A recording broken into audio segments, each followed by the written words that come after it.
there she is. Okay. Hi, Danny. All Hi, right. Danny. It is 7:33, so let's go ahead and get started. I'm going to, as you might expect, share my screen in just one moment. I do that all the time. I minimize the window that has that, and then when I go to share my screen, it's not there. So now I'm going to share my screen for real. And we will start with the bell to call the meeting to order.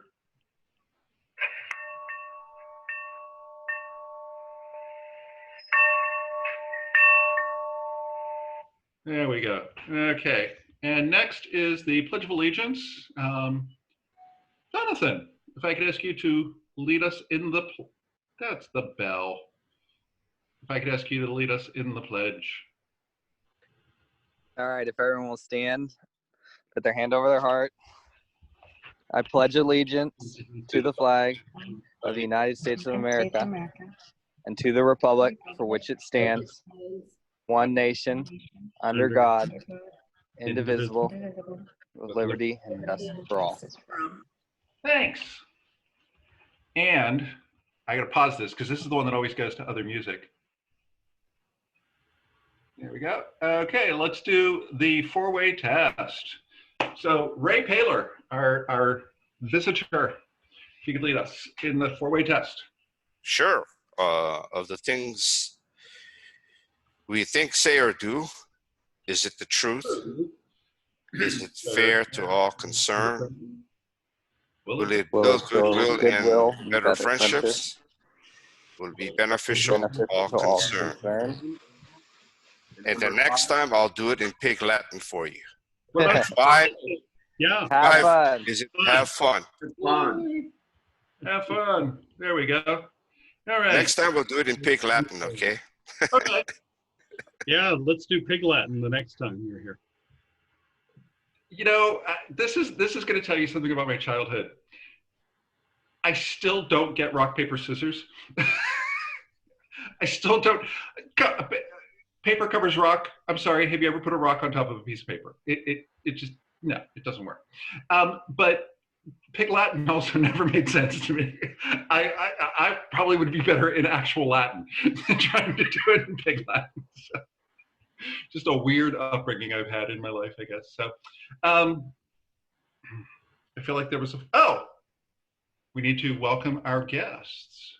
So we have Terry Ann Miller, who is joining us from Friendship House. She's going to be speaking to us a little bit later on. And does someone want to introduce Ray? We know Ray. You know.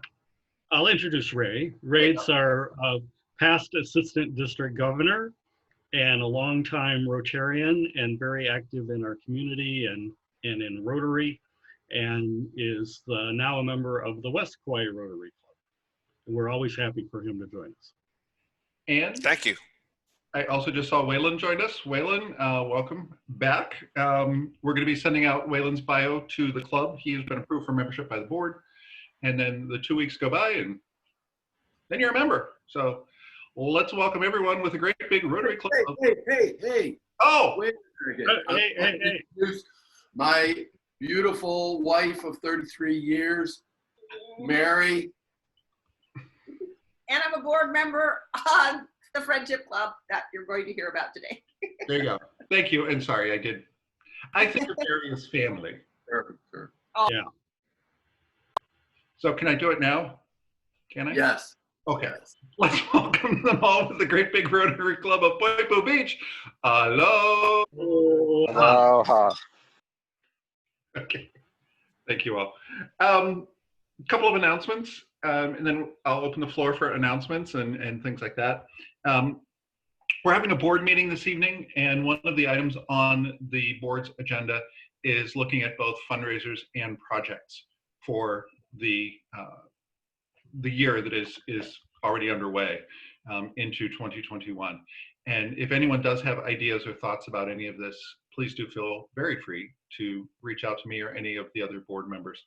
And of course, y'all are welcome to attend the board meeting if you want to. We're doing it via Zoom, and it's on the club calendar, and it just says contact me for the information. But I think those of you who are a little savvy would probably be able to figure out how to get into that meeting too. The meeting starts today at 6 p.m. And oh, and thank you letters went out to both the guy at Ace Hardware and Robert at Kukuiolono, thanking them for their help with the painting project that we recently did. And I'm going to be reaching out to Robert to see when and what other projects we can do for them. I think the turnout we had at Kukuiolono was really pretty impressive, but I think it's also kind of neat because even though we're the Rotary Club of Poipu Beach, a lot of our members live in Kalaheo. And even those who live in Poipu Beach, you can always get over there to the golf club, which is where Ron will be later this morning. And, and we get to appreciate all of that. Rodney, I don't mean to scare you, but when you were painting, you got a water leak. There's water pouring out of the wall behind you. It's tragical. Just taking a shower. Oh, there you go. It's multi-purpose. Pretty neat. Any other club announcements that anyone has, or general announcements? Theodore? If you can mark your calendars for Saturday, October 24th, from 10 a.m. to 11:30 a.m. will be a district-wide World Polio Day online virtual event. More details to follow. There will be entertainment and some polio information and some fundraising, like selling District 5000 polio t-shirts and things like that. There's also a silent auction that is going on concurrent with that. So there will be some more publicity you'll see around that. And that week, of course, for October, we have World Polio Month. And that week on the 21st, earlier this year, we had John Nanny, who spoke to our club. We're going to have John and I'm forgetting the other woman's name, but Ron knows it, who are also going to speak to our club about. Ann Lee Hussey, Hussey. That's it, Ann Lee. So we will hear more about that as it comes up. Yes, Ted. I just give everybody a brief update also that we are, as a district, working on a new application for the Rotary International Convention to come back to Honolulu that had to be canceled earlier this year. So there's a committee pulling that together, and the governor and the Hawaii Tourism Authority have approved it, and they're involved in helping put the proposal together. And it will be in one of the years from 2027 through 29. But because we were canceled and reapplying, there won't be any competitors to our bid. Thank you. Ted is working on that with some folks throughout the district to get that application together and get it submitted. And that'll be really cool because, I mean, you guys know I was quite excited about the convention coming to Hawaii, but we'll get her back. We'll get her back. Next year's convention is in Taipei, Taiwan. Well, this year's, I should say, is in Taipei. If anyone is looking to attend, it's good to get your registration in early. As you might expect, there is the possibility that that too may end up being canceled. And if it does happen to get canceled, then of course, all the fees are refunded back and we just go into that rotation. But the Rotary conventions are a really great way of kind of going beyond what we see with Rotary and seeing Rotary around the world. And they're pretty amazing. They really are. I know a few of us have been to them and it's a lot of fun. Ray in particular was quite the performance artist at the Hamburg convention. He had his ukulele and we had people doing hula and singing. It was a very popular booth in Hamburg. So any other announcements, or do we want to move to Happy Bucks? Happy Bucks it is. Who is happy?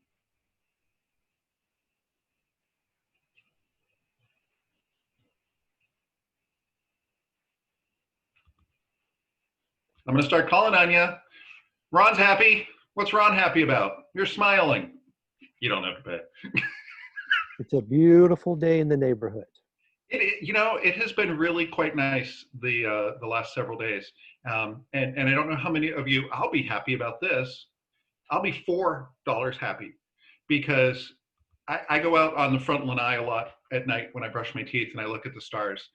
And probably a week and a half ago, I looked up and there were two very bright stars up there. And I have a little app on my phone that actually Sandy Mabry was the one who introed me to this app that tells me what's in the sky at that time. And that was Jupiter and Saturn that were up there. And just the other night, I looked out to the east at nightfall and I was like, that red thing, I think I know what that red thing is. And that is Mars. And up and to the right of Mars, and to date, still not visible to me, they tell me Neptune is out there too. But I just always think it's pretty amazing that you can actually see the stars as clearly as you can here. And I know we were chatting with Sandy some few days ago, and she said about not having recently seen the Milky Way. And one of the nights that I was out there just this past week, I looked up and I was like, you can see the Milky Way again. So we're getting there. We're getting some really nice weather and some nice clear skies. And of course, we're also getting some of that smoke from all those fires on the West Coast, which is just astounding, seeing what's going on there. Anyone else happy? Come on, people, be happy. Anne's leaning forward. She must be happy.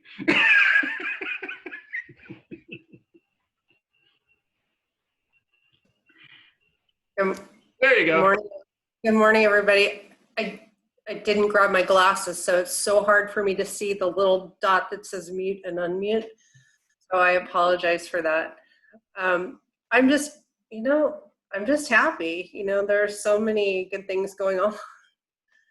I really feel that we're all just so fortunate, and it's like a running theme in my life. When I look outside my window, I have nothing to be unhappy about. So I'd like to put in 5. Awesome. Thanks. But that's a good point. We have a lot just generally to be happy about. So yeah, it's pretty cool. Well, thank you. All right. Anyone else happy? Jonathan? No? Oh, he was just changing his background. Okay. We were thinking you were happy there. Oh, no, I'm happy. Yeah. I hiked to the ditch trail yesterday, which I was trying to pull up a picture of it for my background. It was super awesome. So yeah. Which trail? The ditch trail. I don't know any other name for it, but it's kind of, if you're heading towards Sugi Grove, it's way down there. But Buddy knew where the trail entrance was, which I would have never found it. And then we hiked and we got to see multiple waterfalls. One right there. Behind me. Oh, that's Rodney. I like that, Rodney, though. Thank you for the waterfall. It's a lot of fun. All right. So I'm happy. I'm happy. There we go. Okay.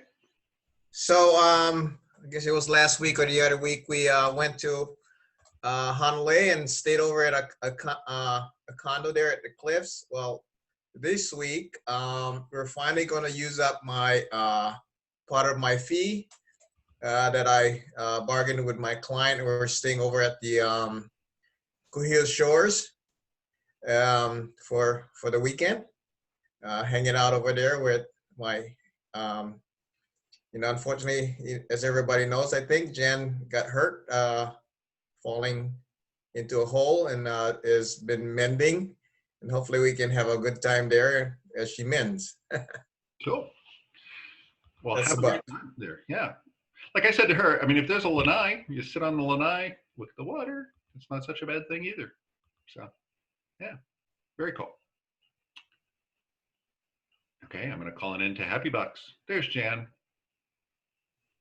Yes, I'm happy too. Okay. That we're going to get to go do that. And I just want to introduce myself. I'm a visiting Rotarian from the E-Club of Hawaii. You are. But again, I think of you as family. That's going to be my line from now on.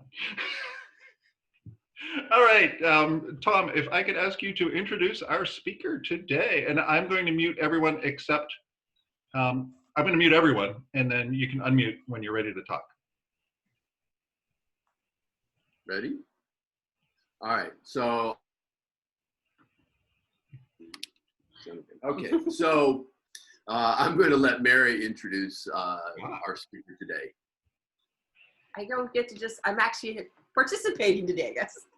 Anyway, I am honored to bring you Terry Ann Moses, who comes from us from another very warm state of Florida, which she worked 16 years in mental health and has then brought her brains and her energy. I mean, you will notice when she talks, her energy to our Friendship House and Friendship Club here, which she will explain is a group that works with the mental health of our population. And we've gotten very busy lately.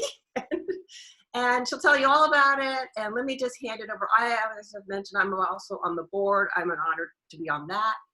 And we want to facilitate. And my favorite thing out of this, and I'll hand it over to Terry, is see the person, not the disease. And so I'm going to hand that to Terry. And thank you, Terry, for talking with us today. Good morning, everyone. Thank you so much for having me. I am super pleased to be invited and to be here. So as Mary mentioned, I have been working with the mental health for the last 16 plus years, specifically severely and persistently mentally ill adults. So those are people with schizophrenia, bipolar disorder, major depression, things like that. In the course of my career, I have worked with homelessness, individuals who are forensically involved. So that means individuals with a mental illness that unfortunately got caught up in the criminal justice system. I've worked with substance abuse, homelessness, HIV/AIDS, the elderly, working with a care home with individuals with medical and psychiatric disabilities, and also with adolescents who are not my favorite population. Oh, but I love them so much because they're fun. They're a fun group, a very challenging group, but fun. But ultimately, my passion is in working with mentally ill adults, which may seem strange to some.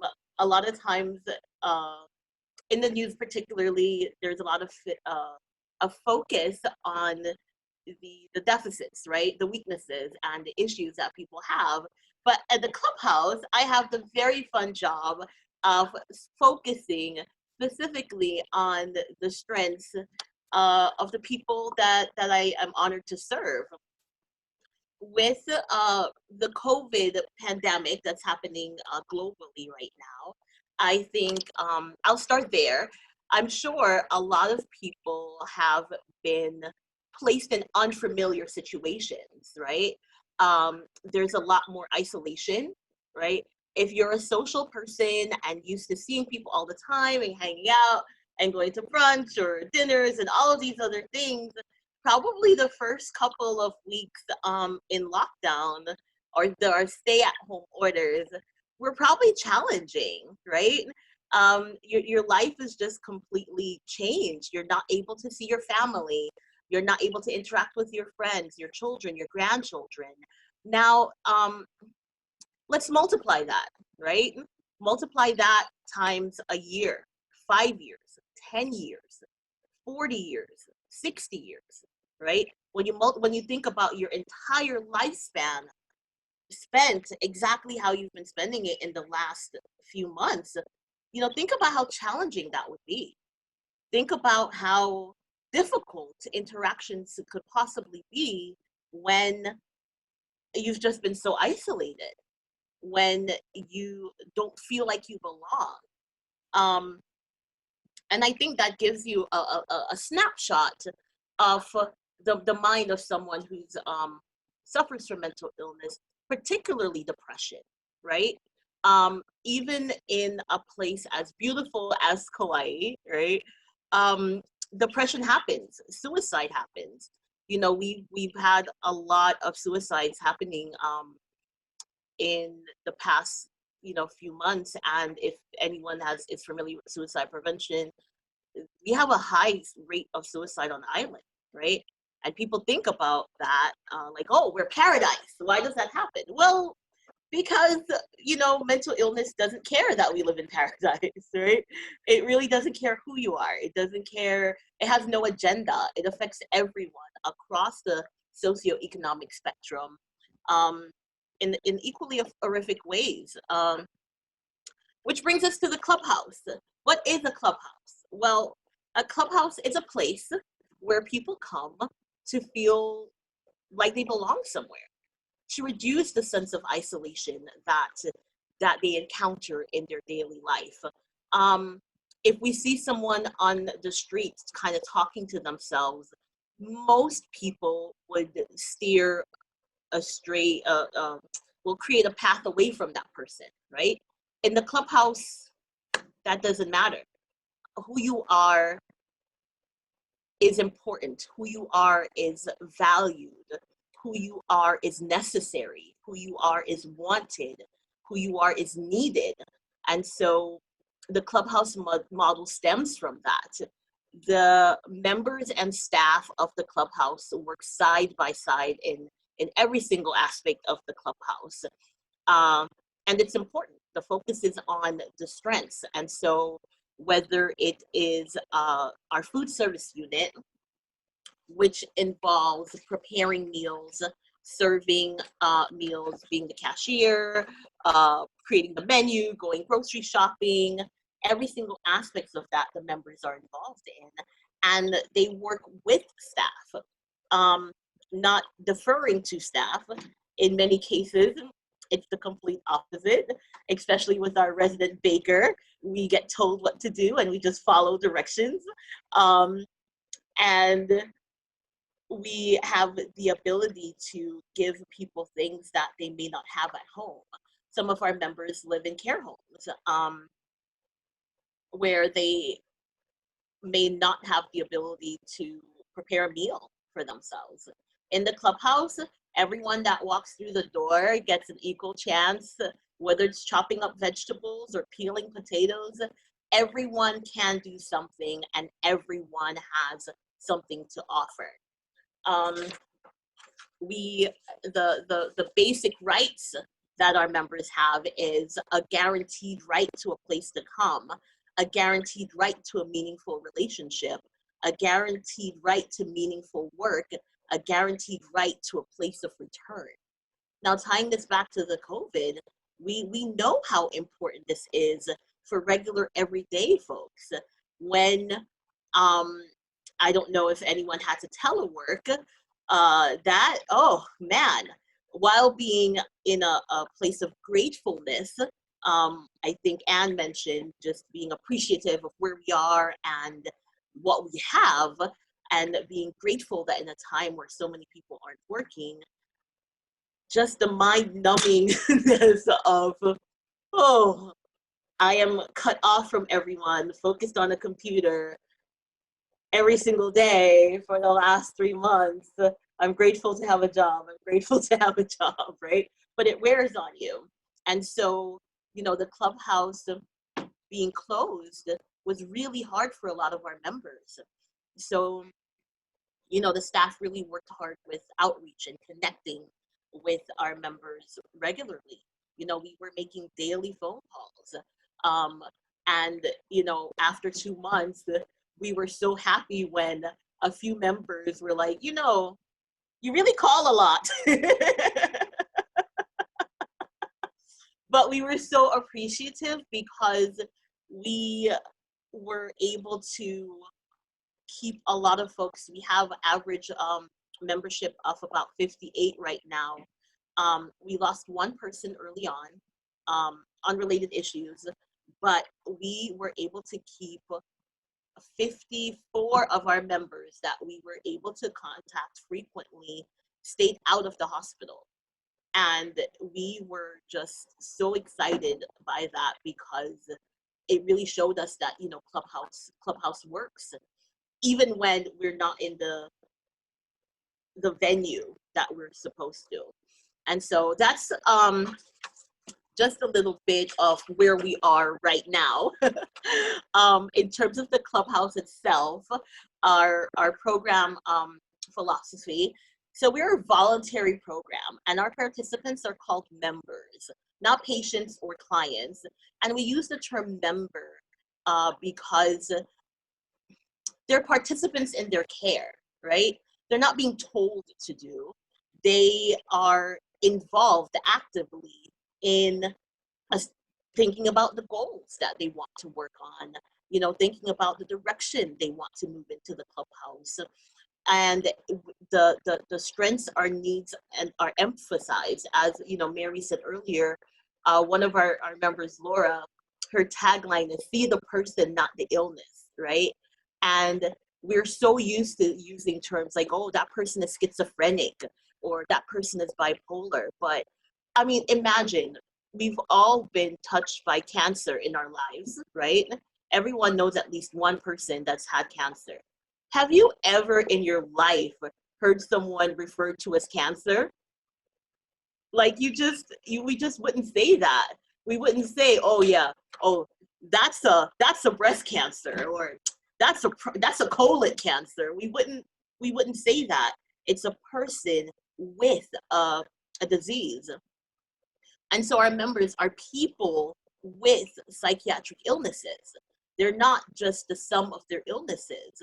They are wonderful, amazingly talented and creative people that happen to have these illnesses. And so the clubhouse focuses on the strengths and not the psychiatric illness. Once you walk through the door, everyone is valued, everyone's talents and skills and abilities are culled in order for us to function. And so it's why we work. Our clubhouse offers employment, self-reliance, a sense of responsibility and purpose, and we organize our work through the work order day. So basically every single morning we have a meeting at 9 a.m. and we organize the work of the day. And the work is basically, this is what makes our clubhouse function. So we have a reception, so we have someone answering the phones. In the COVID times, we sanitize everything 3 million times a day, it seems. We work on accounting, we work on our statistics, we work on the deposits we collect for lunch and snack shop. We do general maintenance. We've been building a shed outside for our garden for 3,000 years in the midst of COVID. We are responsible for our property, which is located in Kapaha, between the Joko Witness Center and the Kealia Fire Station. So we're a big blue building right smack in the middle. And so we completely maintain that property all by ourselves, which is a beast. So we offer employment services, I mentioned earlier. So the main focus with employment is our transitional employment, supported employment, and independent employment. Transitional employment is a pretty cool thing. I love it. But not for the reason that some people may think. So imagine you haven't worked in 6 months, a year, 2 years, 10, right? And you want to get back in the employment field. And so we work with several people that we place our members in short-term positions from 6 to 9 months. The clubhouse owns that position, and we train the members directly to work in that position. And so it's a really, really safe way for our members to get back into the workforce. It's 100% guarantee coverage for our employers, and our members really thrive in that position. And so, for example, we have a member, James, that we have a transitional employment position doing landscaping at St. Michael's Church, Episcopal Church in Lihui. And he hadn't been able to maintain a job consistently for many years. And then suddenly he's like, I want to work. And we're like, okay, because that typically happens, and it works for about a month or two, and then it doesn't, and then we take a break and then we start over.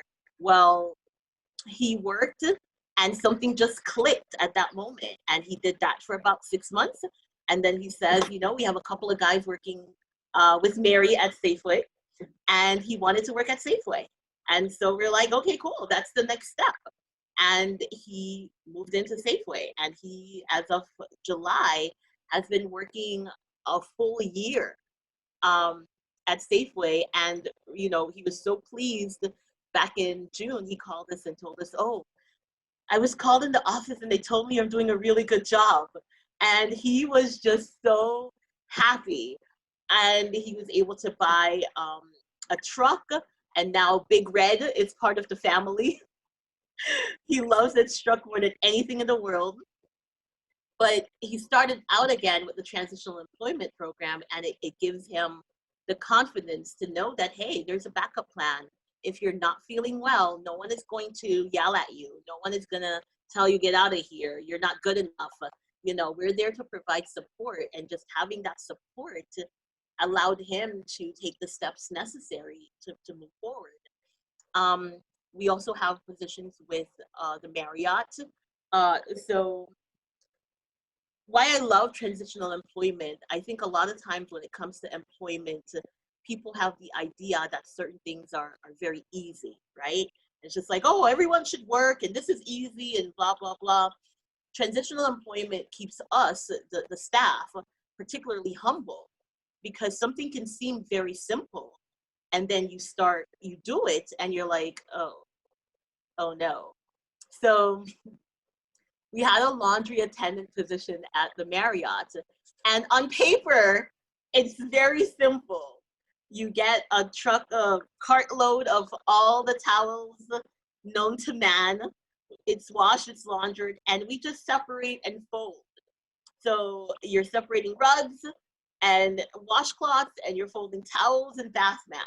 And holy crap, after the first hour, I thought I was gonna die. By the end of 2 hours, when we had a break, I sat in the laundry room, in the lunchroom for the employees, and I was just like, I'm never gonna move again. I am never gonna move again. I have to go back. Because you don't think about the logistics of, okay, cart after cart, and you're standing on your feet for 4 hours. And we have, you know, our transitional employment positions are between 10 to 20 hours a week. I think mainly for us, not the members, because good Lord, if I had to do like 7 hours, I would die. But our members are so consistent that we don't have to cover. We literally have had to do the position when we're transitioning out one member to the next and we're training. And occasionally someone may have a doctor's appointment or something like that. And so thankfully our members are so responsible that we don't have to do it a lot, but it really reframes your thinking of a lot of these positions that on the surface seem so simple. And like, oh, anyone should be able to do it. Well, guess what? If you lose track of counting in the middle of counting your bath mats, you got to start over again multiple times. And so you have to be organized. You have to have a good system. You have to have so many different things in place in order to be successful in what seems like a very simple job. We also have a landscaping position with the Wild High Beach Club. Of course, right now everything is on hold because the whole universe is on hold. But our two active TEs, St. Catherine's and St. Michael's, doing the landscaping and the recycling positions with the church. And we have members working at Safeway, working at FM 97, doing clerical work. And that's it for now, because unfortunately, everything is on hold. But I mentioned the clerical position. So right now I'm in our food service unit, the land of misfit chairs, as you may be able to see behind me. And we try to create a working environment that I mentioned the work order day earlier, we have a structured day from 7:30 to 4. And as I said, we mimic a working environment because for some people that they haven't been in the workforce for a long time, everyone wants money, right? Everyone wants money and everyone wants a job because they're like, I need stuff, I need money, I need to work. But sometimes to go from not working at all to working is a big adjustment. And so one of the things that we suggest is, hey, if you're looking for full-time work, try coming to the clubhouse full-time. We're open from 7:30 to 4. And that gives you the perfect opportunity to get into that routine of showing up, of being on time, of being focused on work. And so a lot of our tasks are geared towards enhancing the tasks that you would have in that environment. So in our communications unit, we have a newsletter. We have a daily coconut wireless, that tells what's happening in the day. We have an Excel sheet that we work for our statistics. We work on PowerPoint presentations. We work on publisher for our brochures and things like that. So everyone has the opportunity to learn. We were teaching Excel classes. One of our members were teaching it. Thank the good Lord, because Excel can be a mission. We were teaching that every Friday. We have health and wellness opportunities. We'd go on bike rides once a week. We were doing like chair yoga. We had a gentleman, Matt from Flow Cacao, coming and teaching movement and things like that. In our food service unit, we have, I want to say 12 of us currently are certified food handlers. I had Kyla from the state come and do a food handler safety training for everyone. And so that's something that you can use if you're working in a restaurant, right? Especially right now with COVID times, we'll be having another training next year because for the certifications we received in 2018, they expire next year. And so we will also open up for additional members to get that certification. And so these are things that people can use outside of the clubhouse. And our members, thankfully, are super responsible because we have a certified kitchen. And so we have a green pass, like, all the other restaurants around. And when Ricky comes to check things, he always asks for a certificate. And a member always has one, right? Because they're very proud of that. So it's like, okay, who has their certificate? Because we can't do anything without it. Someone always whips it out, and so they're very proud that they were able to take the exam and follow through with that. And social rec, which that's the whole other. So let's see. So I talked about our work units, food service, communications, our vocational services, supported education opportunities. One of our members right now is attending KCC. We had one graduate with their AA a few years ago. Education isn't as consistent. It just really depends on the member and what they're interested in. We do more in-house classes, whether that's like Excel, Word, basic GED prep stuff, or certifications, prepping for certifications. And social rec, which is a big part of what we do. One of the things that we are going to miss, every year we worked in partnership with the Y, and we were able to do a camp retreat every August at Camp Sloggett. And that was so fun. Like, even for this Miami girl, it's like camping outside with this. We have to be outside for the weekend. The camping is actually one of my favorite things. So yeah, we have evening social activities and weekend social activities and holidays. We celebrate holidays on the day they happen. So on Christmas Day, we have a Christmas party. Thanksgiving, we're having a Thanksgiving party. Basically for those members who may have conflicted relationships with their families, or not have enough support, or even if they just want to hang out with us and then hang out with their families, they get the opportunity to do that on the holiday. So no one is ever home alone on any major holiday. We have barbecues, we have tons of food all the time. So no one ever goes hungry and no one is ever lonely. And it's challenging for this year. Hopefully we have some kind of normalcy for the holiday season, but we'll figure it out and we'll make something happen. So that's who we are in a nutshell. I do have actual brochures and PowerPoint presentation, but I emailed it from the state computer to this computer, and who knows when it will show up. But I can provide that to Rick, I believe, sent me an email, so I will provide that whenever it pops up, so that you guys can have it for your reference later on. And I think that's it for me. Any questions?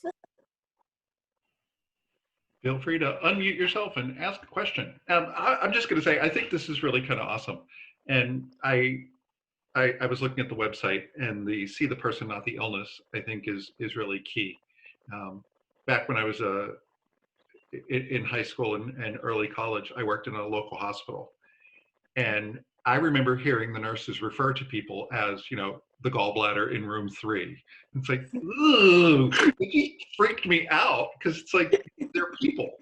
And you're right, no one talks outside of maybe that situation. People don't talk about it that way. And the isolation is very real for a lot of people. I know my parents, my mom has a lot of movement issues. She can't get out that much. And of late, she's been talking about how that feels more constrained now than it used to, because before she at least had the option and she could say no. And now she doesn't really have the option. And it took me a while to kind of wrap my brain around what she was really getting at, but that's what it comes down to. It's like we've taken some choice away, and that's a bit of it's an adjustment for people, and it's not terribly easy. And I think doing a service like this is great. I think bringing it out into the community with helping folks, the Marriott, the churches and landscaping and stuff, it's fantastic. It's such a cool program. So congrats on doing that. Other questions from folks? Hi. Sorry. Yeah, thanks for being here. It's so nice to hear more about Friendship House, and I know Deb Thompson that works there. I know she's great. Anyway, I was just wondering, and maybe you mentioned it, sorry, but do you do like meal planning and financial literacy training with your members? So on a one-on-one basis, if someone has like a budgetary issue, that's something that we can work with. We also in the past have had, which it's gonna be tricky reintroducing those things, but we have different people coming in to provide programs and services. And one of our members actually has a person, a family member that I believe is scheduled to come in and do some basic financial classes. But again, COVID is just driving me bananas. But one of our members also attended the YWCA has financial literacy classes, and she's attended those in the past and came back with information and discussed it in our admin meetings that we had as well. And so it's something that we address on a one-on-one basis for each member and their primary staff person, and then something we address also in the group setting. But yeah, financial literacy is incredibly important because, especially for mentally ill adults, well, for everyone, really, but particularly, there's a poverty tax, right? And I'll explain that a little bit more. When people who aren't used to having things have something, they spend it, right? And so there's a lot of criticisms of that, like, oh, why can't you save, and why can't you do this, and if you only don't buy Starbucks every day, you would have a house. Where that house would be is beyond me. But when you're so used to having so little, the best part of your day might just be Starbucks. And so people who aren't used to dealing with crises or trauma on a wide scale wouldn't understand the mentality behind using every single moment, like every single moment, enjoying every single moment, and spending it on things that you may deem frivolous.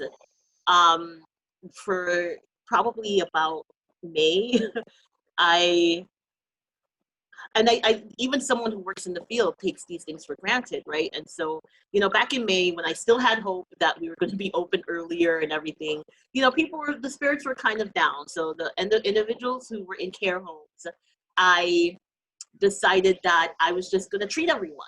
And so I called everyone, do you want KFC, pizza, or McDonald's? Because McDonald's have like the big $20 meal, you can get whatever. And someone's like, oh, KFC. And I'm like, okay, fine. And I dropped this off at the house, and I wanted to do something for that moment. And then when we finally, so this was like the end of May. In July, we reopened the clubhouse, and I finally saw in person one of the members again. And he's like, oh, thank you so much for that KFC. It was so great. And I didn't think about it. You know what I mean? There was something I'm like, oh, this will cheer them up. This will just, give them something different. And then I moved on with life, right? But it was still a thought even months later. And no matter how many years I do this job, I am always blown away by how appreciative our members are of every single thing that they get. And so because of that, the budgeting part, the financial piece is so challenging, because when they get things, they're like, oh, I need to get this now, because I'll never have the opportunity again, because things are taken from me, or things are stolen or displaced, or I may lose things. And so that is the biggest, it's a big struggle, reconciling that. Okay, yes, I totally get that, but we can save a little bit. And then for individuals on Social Security specifically, there is a limit of how much you can have in savings at a time. I think the limit is, I want to say $2,000, but no one ever really gets to that amount. But the idea is always like, oh, I can't have too much, because the disability that really informs my life, medications, like, I mean, has anyone ever had to pay for medications out of pocket? No one wants to do that, right? They're incredibly expensive. And so the idea is, I can't have too much. And so it's constantly bouncing between, yeah, I get that, but we could also maybe potentially try not spending everything all the time, so you're just there for the end of the next month. So it's a constant struggle. And I probably went way more into detail than the simple question you asked. I will keep my further responses brief. Carrie, how many members are there, and how does one become a member? Okay, so currently we have 56 members, and in order to become a member, you need to be a resident of Kauai, 18 years old and over, and have a diagnosed psychiatric illness. Unfortunately, with our name Friendship House, a lot of people think, oh, is this housing? Can I get a place? Can we live here? Can we stay here? No, we don't provide housing, but we do provide supports, housing supports and connections to housing resources, whether it's to the KEO or assisting our members with completing applications for housing, whether it's HUD or Section 8 or things like that. But you do have to be already diagnosed with an illness. And the referral comes from a private psychiatrist in the community, or from our Kauai Community Mental Health Center.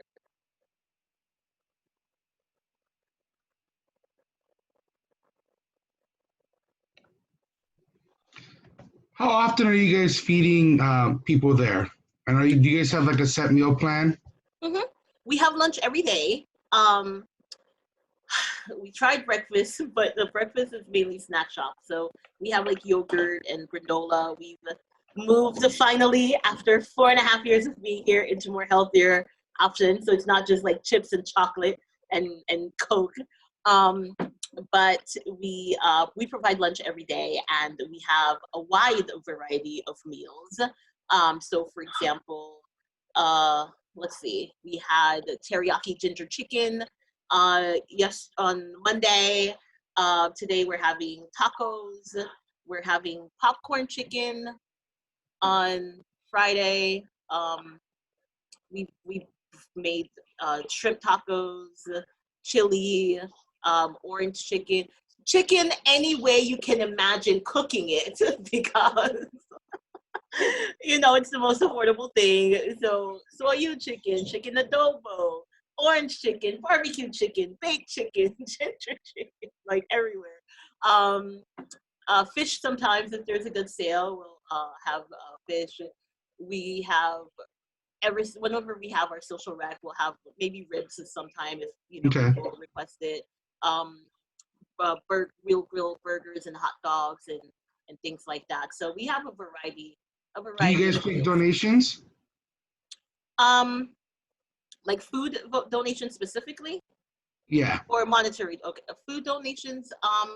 Canned things that are already prepackaged. Canned. I mean, especially right now.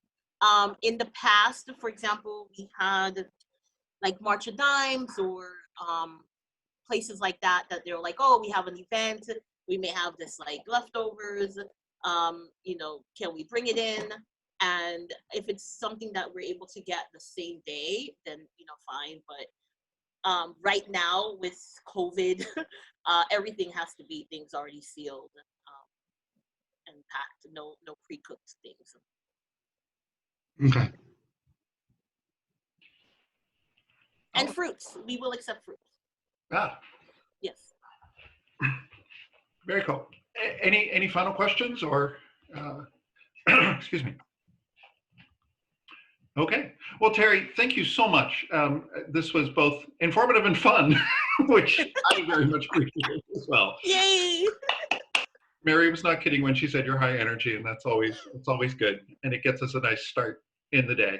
And I'm sure the members there very much appreciate your levels of energy as well. So we're glad. Well, maybe not so much the constant singing of the Disney songs and the Broadway music, but I'm sure they appreciate other stuff. Well, do you want to put a Disney song in all of our heads for the day? Oh my gosh! Well, there could be anyone. I've been staring at the edge of the water long as I can remember, never really knowing why. Okay. So. Or my personal favorite is anything from Sound of Music. Raindrops on roses and whiskers on kittens. But I will stop there. But that is my favorite song. But no, I wanted to thank you folks that I really, the thing I appreciate most about Kauai is the sense of family and community that I really didn't get to see in Miami. Miami is more, Miami. Everything has its place, but I really appreciated the commitment to making our island better and making the community better and making the world better on people like you that have so many other things going on in your lives, but taking the time and the opportunity out of your day to do what you can to help others is greatly needed in our world, period. But especially now, I think. And so I thank you for all the work you do and all the time you take in providing support to the local community and beyond. So mahalo. Thank you. And yeah, I think I know I got a lot out of this, and I think the other folks who are here did as well. So thank you all for coming, and board meeting tonight. If you want the link, send me an email. And otherwise, we'll see y'all next week when we get Anne Tremaine talking to us.